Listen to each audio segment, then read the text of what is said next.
Welcome to the deep dive. Okay. You ready to dive deep? I am. Always ready for a good deep dive. Awesome. Today we're going to be focusing on Comal County, Texas, Right. and specifically all the stuff that you sent us on the environmental impacts of all the growth that's been going on out there. Right. You sent us news articles, government reports, even some scientific studies. You're thorough. So thorough. It's awesome. I love it. Yeah. We're going to be focusing on water resources. Okay. And this idea of land fragmentation. What happens when you have all that beautiful Texas land and then you start dividing it up? Right. So we've got a lot to unpack here. Yes.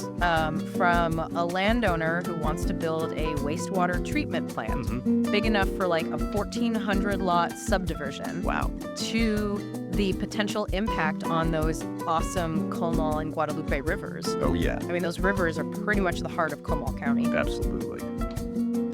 We're even going to touch on what tree rings can tell us about the history of drought in the area. Oh, that's interesting. Right. It's going to be fascinating. Yeah.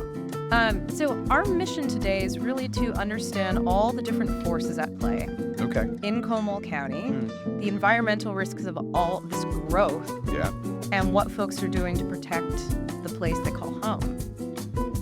I think that having such a mix of sources is fantastic Yes. because it allows us to see this issue from all sides, Absolutely. which is exactly what a good deep dive is all about. Right. We want to give you a full 360-degree view. Yeah. Okay, so to kick things off, Okay. first we need to understand just how much Comal County is growing. Right. We're talking population increases of about 20 to 30% Wow. every single decade for the past 30 years. Yeah. That's according to the research you shared on Comal Springs. To put that into perspective, that's like adding another small town Oh, wow. to the county every few years. Yeah, that's a lot. It is. That's a lot of growth. It is a lot of growth, yeah. So what's driving this incredible growth? Yeah, that's a good question. Obviously, there's economic expansion, Right? but then you also have people relocating from other parts of the U.S. Yeah. drawn to Comal County's natural beauty Absolutely. I mean, and the lifestyle it offers. who wouldn't want to live there? I mean, Right. it's gorgeous. And with remote work becoming so popular, Yeah. folks can live pretty much wherever they want, Right. making places like Comal County even more desirable. Absolutely. And so you have more people, which means more houses, Yeah. more businesses, and more demand on resources. Right. And that brings us to, I think, the big one here, Yeah. which is water. Water. I was surprised to learn that most of the water in Comal County comes from something called the Edwards Aquifer. Right. The Edwards Aquifer is What is that? it's a vast underground water source. Okay. And it's incredibly important because it provides drinking water for over 2 million people. Wow. So you can see why protecting it is so crucial. Absolutely, especially with all that growth we just talked about. 20 to 30% every decade. Yeah. That puts a lot of pressure on the water resources. Yeah. And that brings us to, I think, one of the more intriguing stories that you sent Right, yes. about the landowner who wants to build a massive wastewater treatment plant. Yes. This is the one that really caught my eye. Yeah. This guy, Doug Harrison, owns a 546-acre ranch. Wow. That's huge. Right. I mean, that's a lot of land. Yeah. And he's proposing this plant that could handle 600,000 gallons 600,000 of wastewater per day. That's incredible. It's a lot, right? That's a lot of wastewater. I mean, to put that into perspective, Yeah. that's like, I don't know, 10 Olympic-sized swimming pools Wow. worth of wastewater every single day. And where's all that wastewater going? Well, that's where it gets a little bit Yeah. tricky. Controversial. Yeah, I guess you could say controversial. The plan is to discharge that treated wastewater Okay. into dry Comal Creek, which eventually connects to those famous Comal and Guadalupe rivers Wait a minute. that everyone loves to go tubing on. So potentially treated sewage could end up in the same rivers people are floating on? Potentially. That's a little Concerning. concerning. Yeah. Yeah, I can see why people are raising concerns. Right. The article from the Texas Tribune you sent mentioned worries about everything from, is it safe to swim in there Yeah. to, what's this going to do to tourism? The impact on all those businesses that rely on people coming out to enjoy those rivers. It's a huge part of the local economy. Yeah, so it's understandable that people are worried about the potential for pollution. Absolutely. And it makes me wonder Yeah. just how prepared Right. Comal County is for this kind of growth. Yeah. Is their infrastructure Yeah. ready to handle the added strain, Yeah. especially if they want to avoid contributing to this this larger problem of sewage pollution in rivers nationwide. Oh, that's a good point. Yeah. Because it's not just a local issue. Right. That reminded me of that article that you sent Yeah. about how sewage ends up in rivers all over the U.S. I had no idea. Yeah. It was such a widespread problem. It's shocking, isn't it? It is over 860 billion gallons of untreated sewage. It's almost impossible to imagine. Right, overflowing into U.S. rivers each year. That's a truly staggering number. It is. And it's a stark reminder Yes, of the potential consequences if wastewater isn't managed properly. absolutely. And this brings us to a key question for you to think about. Okay. What safeguards does Comal County have in place Yeah. to protect its rivers Mm-hmm. and ensure the safety of its drinking water, Yeah. especially from this kind of pollution? Right, because we're not just talking about, Right. is it a little gross to swim in? Yeah. This is people's drinking water. Absolutely. So that's something I'm going to be thinking about I as we think- go through all this. So we've got the water issue, Right. but there's also this thing Yeah. that I hadn't really considered before, What's that? which is this idea of land fragmentation. Okay. The source you sent Yeah. explained how breaking up these big chunks of land Yeah. into smaller and smaller pieces can actually cause a lot of harm. It's something that people don't often think about, I didn't. but it has a huge impact. Yeah. Imagine like a large, intact ecosystem. When you start dividing that up into smaller and smaller pieces, Yeah.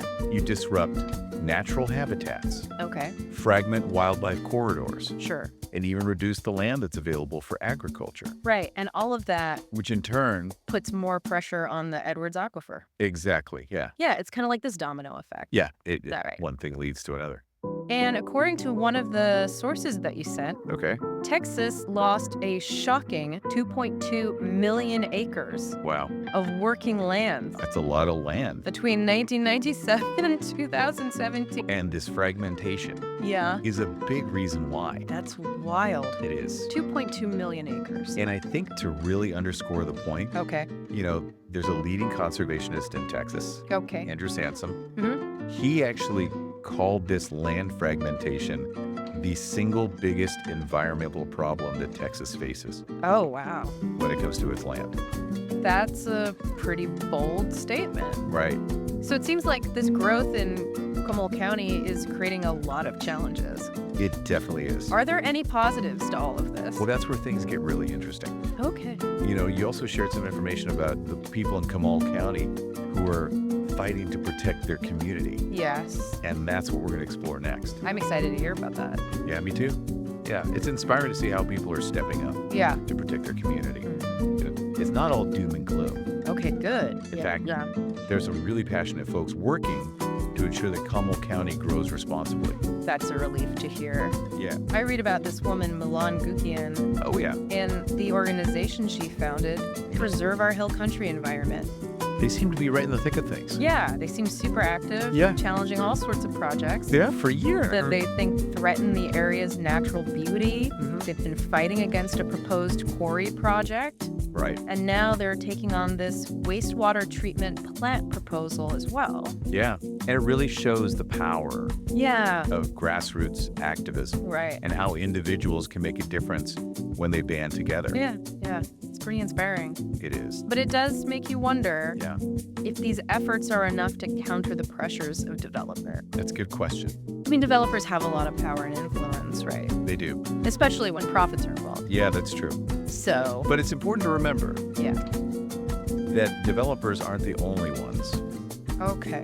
with a stake in the future of Comal County. Right. The people who live there, Yeah. the ones who are drawn to its rivers and open spaces, Yeah. they also have a voice. Right. And those are the people who are going to be most affected Exactly. by the decisions made today. Absolutely. So, beyond citizen activism, what other forces are at play here? Well, the government has a role in all of this. Okay. A big role What do they do? in Texas. Yeah. The key player is the Texas Commission on Environmental Quality, Oh, yeah. I've heard of them. or TCEQ. TCEQ. Yeah. They're the ones who issue permits for things like wastewater treatment plants. Right. And they have a huge responsibility, right, They do. to try to balance development Yeah. with environmental protection. It's a tough job. Yeah, so they're kind of like the referees, Right. right? They're making sure everyone plays by the rules. Yeah. But with so much pressure from both sides, how do they decide what those rules should be? That's the challenge, isn't it? It sounds like it, because they have to weigh the potential benefits of development, like economic growth, job creation, against the potential risks to the environment and to public health. And it's not always an easy balance to strike. Right, because you can't always quantify those things. Exactly. And especially when you have to factor in things like drought, which we've talked about. Absolutely. It's a huge concern for Comal County. You know, how do they consider those long-term risks when making decisions about these immediate development projects? That's a good question. You know, the question a lot of people are asking. Yeah. Especially since 2024 has been the driest year on record in over a century. That's scary. So that puts even more pressure on the already stressed Edwards Aquifer. Yeah, it's like adding fuel to the fire. Right. So it seems like a lot of responsibility falls on the shoulders of the TCEQ. Are there any mechanisms in place to ensure transparency and accountability? That's a key point. Yeah. And it's one that groups like Milan Gukians are fighting hard for. Okay. You know, they're pushing for greater transparency in the permitting process and more opportunities for public input. Okay. So that community concerns are actually heard. Right. So they have a seat at the table. Exactly. It makes sense that people would want a say in what happens to their community. Absolutely. It's their lives and livelihoods that are at stake. Absolutely. So we've got citizen activists. Right. We've got the TCEQ. But what about the developers themselves? Well, they have a responsibility in all this too. Okay, what is that? A big one. Okay. Developers have a choice to make. Yeah. You know, they can build in a way that damages the environment, alienates the community, or they can choose a path that prioritizes sustainability and responsible growth. But with so much focus on profits, are developers really incentivized to choose the sustainable option? Well, it might seem that way. Yeah. But there's a growing trend towards sustainable development. Interesting. And it's being driven by a few factors. What are they? Well, firstly, consumers are becoming more aware that's true. of environmental issues. People are paying attention. Yeah, and they're starting to demand more sustainable products and services. Like they want to spend their money in a way that aligns with their values. Exactly. So that includes where they choose to live. Absolutely. So developers are realizing that being eco-friendly can actually be good for business. Right. It's not just the right thing to do. It makes them more money. It can, Building green can attract buyers and increase property values. Yeah. And on top of that, sustainable building practices can often save money. Really? In the long run. Well, through things like energy and water efficiency. Oh, yeah, that makes sense. If you're using less energy and less water, you're spending less money. Exactly. So it's not just about altruism. It can actually be a smart business strategy. Right. And we're seeing this play out in Comal County with Doug Harrison, the landowner we discussed earlier, who's proposing the wastewater treatment plant. He's actually considering using that treated wastewater for irrigation. Interesting. Instead of discharging it into the creek, which would be a much more sustainable, environmentally friendly approach. He's also thinking about selling the ranch in smaller lots. Interesting. To reduce the overall density of the development. That sounds like a positive step. Yeah, it does sound positive. But do you think those changes are enough? Yeah, that's a good question. To address the concerns that people have? Yeah, I mean... Or is this just a way for him to make his project more palatable? Yeah. And move forward with development regardless of the potential impact? Greenwashing. Potentially, yes. So we've got citizen activists. Right. We've got the TCEQ. We've got the developers. Yeah. But is there something bigger at play here? That's a really interesting question. I mean, this tension between growth and preservation. It's something we see happening all over the country, right? You're absolutely right. It's not unique to Comal County. No, the situation in Comal County is really a microcosm of this much larger trend. Oh, wow. And what's fascinating is that it's not just about protecting individuals' species or habitats. It's about this bigger idea of recognizing the interconnectedness of everything. That's right. It's about understanding that the choices we make today, development, water use, land management, are going to have ripple effects for generations to come. They will. So this brings us to, I think, a key takeaway. Okay. For you. Yeah.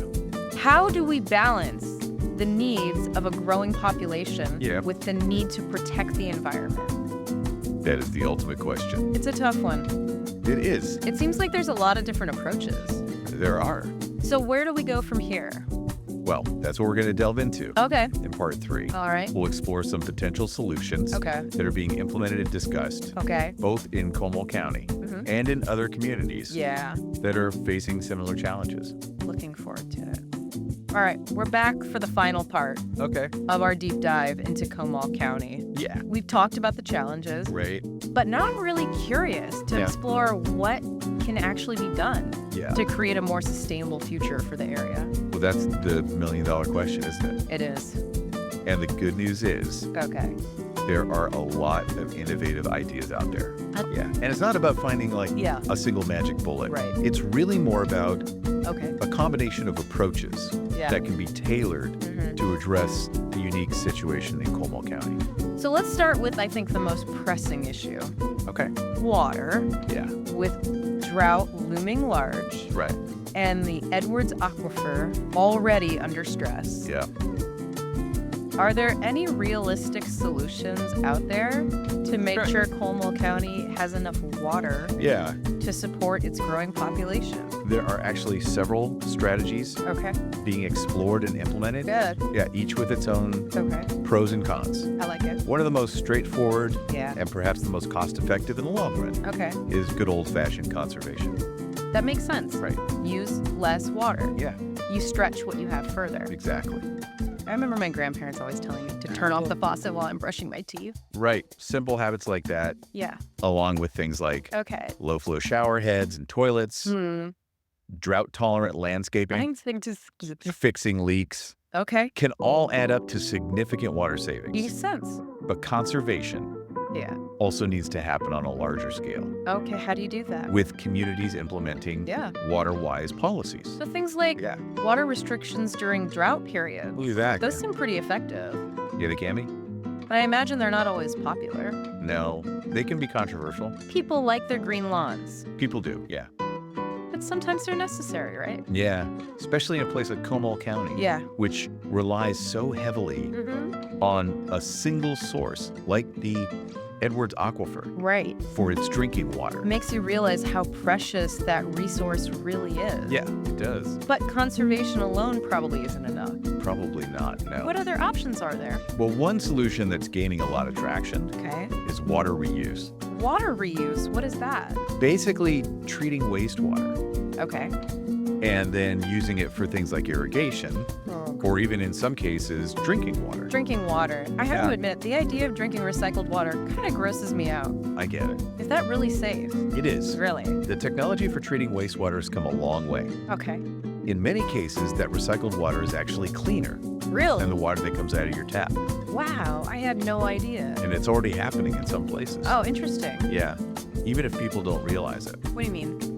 Well, wastewater treatment plants often discharge treated water into rivers. Yeah. And then those rivers are used as a source for drinking water. So it's not direct reuse? Right. But it's a form of recycling. It is. Yeah. That's interesting. That's sort of a roundabout way. Yeah, I never thought about it that way. But it's happening. It seems like such a logical solution. Why isn't it more widespread? Well, there are a few obstacles. First, building that infrastructure for water reuse can be expensive. Okay, that makes sense. And second, there's still a psychological barrier. Right, the ick factor. Exactly, the ick factor. But as water scarcity becomes a bigger issue, I think we'll see more communities embracing this. Yeah, I think you're right. It definitely makes you rethink what we consider waste. It does. So we've got conservation, water reuse. What other tools are in the water management toolbox? Another option, though a more controversial one, is desalination. Oh yeah, turning salt water into fresh water. Exactly, it's the process of removing salt from seawater to make it drinkable. It's expensive though, right? It is. It's energy intensive and expensive. But it's becoming more viable as technology advances. Yeah, as technology advances and costs come down. So maybe not the best solution for Comal County right now. Probably not. But something to keep an eye on for the future. Exactly. It's good to have options. Let's shift gears a little bit and talk about land fragmentation. Right. That issue of large properties being broken up into smaller and smaller pieces. What can be done to prevent this? Yeah. And why is it so important to keep that land intact? Well, you mentioned earlier how land fragmentation disrupts wildlife corridors, reduces the land available for agriculture. Right. And even puts more pressure on that Edwards Aquifer. Exactly. So I'm guessing there are ways to encourage landowners to keep their property whole. One tool that's been used successfully in a lot of places, it's called a conservation easement. What's that? It's a legal agreement between a landowner and a conservation organization that restricts development on the land. So the landowner still owns the land? They do. But they give up some of their development rights in exchange for... Well, things like tax benefits or sometimes even financial compensation. So it's a win-win, right? It is, The landowner gets benefits and the land is protected from being developed. And in a place like Comal County, where those development pressures are so high, these easements could play a crucial role in preserving those big chunks of open space. Right, which are so important for everything. Absolutely. It seems like a really good solution. Yeah, it is. Especially if it incentivizes the landowners to actually be a part of the solution. Right. Are there any other approaches to addressing this? Another strategy is to promote what's called cluster development. Cluster development, what's that? That means concentrating new construction in specific areas while leaving other areas undeveloped. So imagine it's like a planned neighborhood with houses closer together, surrounded by shared green spaces, rather than sprawling out across the entire landscape. So that way you could preserve larger tracts of undeveloped land. Exactly. And I bet it'd be more efficient for things like infrastructure. Fewer roads and pipes to build. More walkable neighborhoods, parks where people can gather. So it's not just about protecting the environment. It's about creating a better quality of life for people. I like that a lot. But what happens if a developer just wants to buy up as much land as they can and just build? That's where land trusts come in. What's a land trust? These are nonprofit organizations that can either purchase land outright or accept land donations from people who want to see their property protected. Wow. So they act as stewards, ensuring that land remains undeveloped. For future generations. Exactly. That's amazing. It is. It's like leaving a legacy of conservation. And it's amazing to think that individuals have the power to make such a lasting impact. Absolutely. Yeah. So we've got conservation easements, cluster development, land trusts.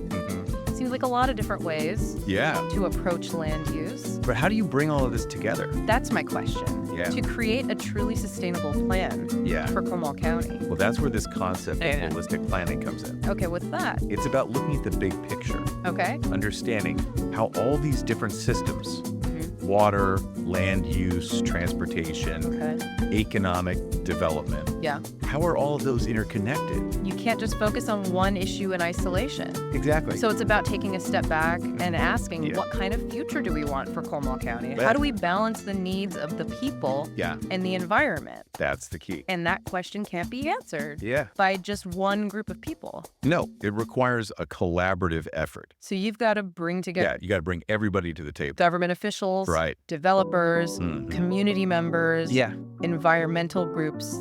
Everyone who has a stake. Everyone. In the future of Comal County. And that's not always easy. I get it. It sounds tough. It is. There are going to be disagreements. Absolutely. Compromises will need to be made. That's the nature of collaboration. But ultimately, it's the only way to ensure that growth is sustainable and benefits everyone. That's right. We've covered a lot of ground today. We have. From the challenges of rapid growth and water scarcity to these innovative solutions that are being explored. Comal County is at a crossroads. It is.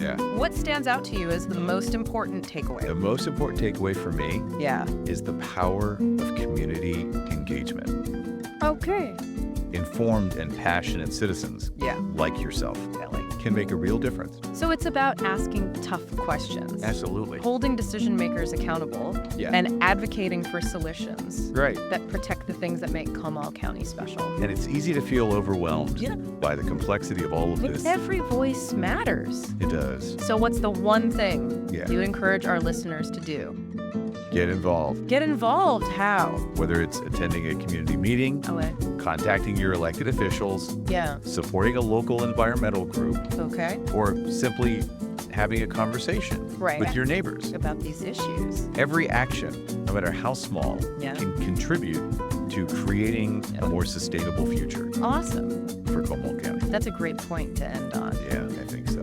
Thanks for joining us for this deep dive into Comal County. My pleasure. We hope you found it informative and inspiring. Me too. Remember, the future is not predetermined. That's right. It's shaped by the choices we make today. Absolutely. So get involved, speak up, and be a part of the solution. Make your voice heard.